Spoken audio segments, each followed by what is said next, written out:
talking about the teams who are going to be in Champions League action in midweek. The big feel-good story around the Champions League is Arsenal, who are 3-0 lead against 3-0 lead against the European champions. A 3-0 lead against the 15-time European champions. So that must mean that all Arsenal fans are feeling incredibly confident about going to the Bernabeu. Why wouldn't you? You have to feel confident being 3-0 up. I was joking. Every Arsenal fan I speak to is terrified. No, but the thing is, Kels, naturally you're terrified because we're talking about the winningest team in the competition and the players that are on show. But what I saw them the other day. You know, I watched them close. I watched them. I've watched Vinicius. I watched Rodrigo. I watched Mbappe. I watched the fact that Jude Bellingham's got to do so much work that if Arsenal can keep the pressure on them by making those players have to try and come back, which they won't want to do, then you will probably score again. But you know, it's Real Madrid. It's almost like you don't want to play Liverpool or Real Madrid in the latter stages of the Champions League, especially quarterfinals, because something happens, especially when you go to their ground. So I would never take it for granted, but I'd be very disappointed if we lost even to Real Madrid after the performance we put in the other day at the Emirates. So, yeah, I'm quite confident about it, but obviously I'm not... Does the Brentford game and the late equaliser from Brentford and the kind of deflation of that, does that have any effect, or do you think the Arsenal players will be able to separate the two competitions? Without a doubt, because you know what it means to them. Obviously, trying so hard with the Premier League and getting so close, it looks like Liverpool's going to do that now. But still in with a chance with the Champions League, that's where all their energy probably is now.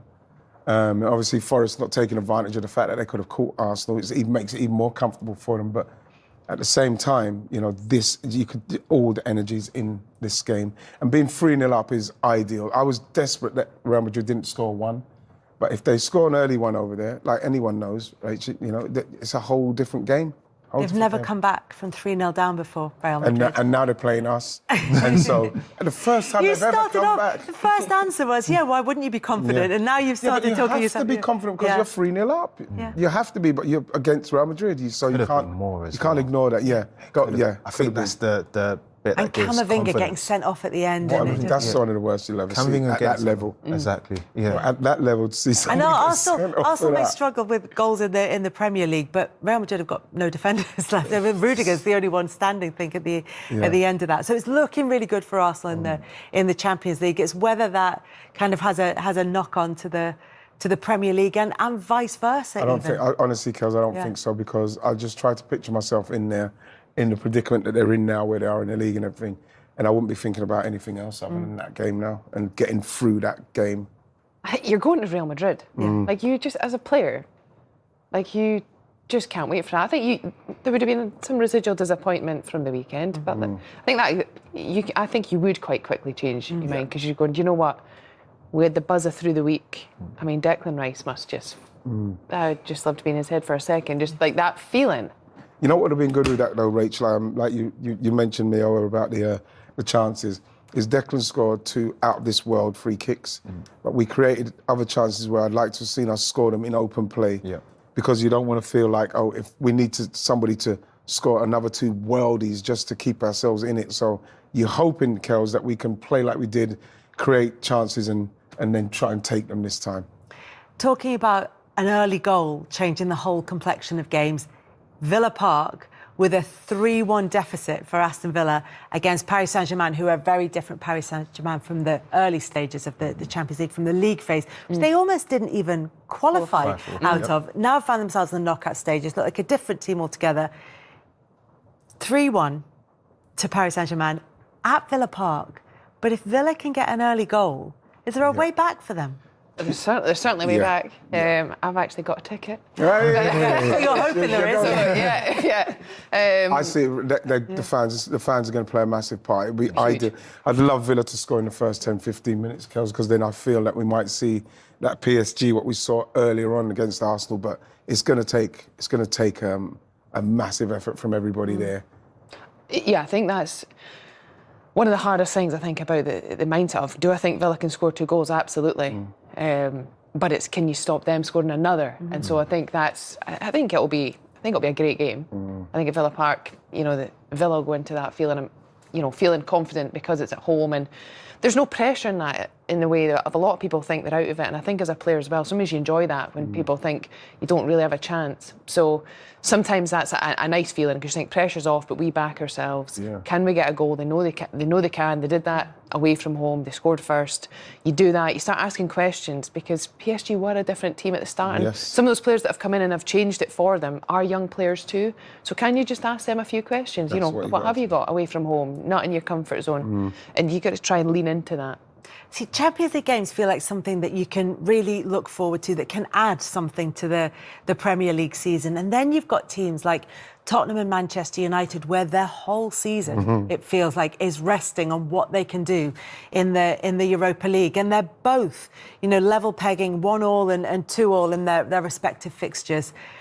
And who knows?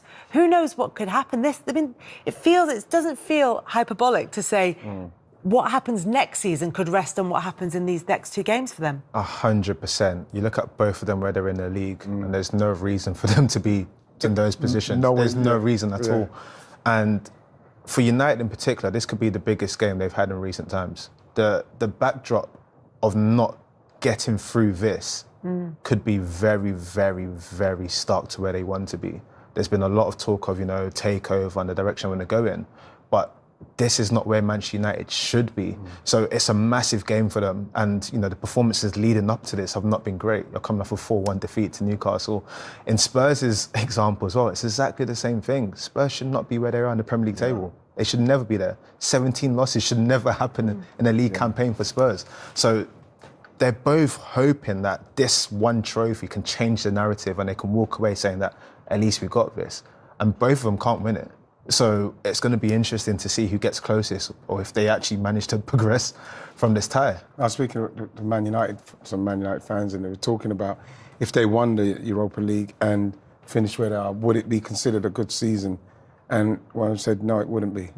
And that is obviously off of what we know that Man United were capable of, their history. But I would probably know that there's so much work to be done at Man United. You have to say that's a successful season because it's so bad. I don't think it's league. a successful season. I think it saves face. It saves face. I think it's even better. You can say it saves at least face. we're still in Europe next year. Yes, it finishing saves in the face. bottom half of the table, your lowest Premier League finish ever, points tally ever, with nothing to look forward to next season, just domestic games, could be very spooky. So even if they qualify for the Champions League, it's what they do in the Champions League next season. Exactly. And then if they don't qualify for the Champions League, is there then pressure already on the new owners because they're already cutting costs at the club, and then there isn't going to be that Champions League money coming in because it's certainly not coming in through the league. It has to come in through the Europa League. Through the Europa League, and you look at Man United, and they've got the players that, especially in those guys, they can raise their game for some reason, and they can win those games. That's why they're at this stage of the competition. Tottenham, I don't know what's happening there in respects of even if they do go on to win it, which I don't think they can. You just feel like there's so much going on there at Spurs. We're seeing all the stuff that's going on with their manager. And yet Spurs looked decent in there. I know it was a 1-1 draw, but they certainly created the chances to win that one. Manchester United conceded that late goal, a couple of Onana errors in that. He was dropped for the game at the weekend against Newcastle, or rested. He's had other stuff going on in his personal life as well. And so that I think that giving him a little bit of space, he wasn't in the squad in order, Ruben Amorim said, to be fit for this game in the Europa League on Thursday night. And that's all he wanted to talk about after the defeat by Newcastle. All Amorim said was Thursday. We're looking ahead to the game against Lyon on Thursday. I just hope it's not put too much pressure on them in a weird sense because, the league is essentially a write-off. But United do have young players. They brought in a young Harry to play in their game as well on the weekend.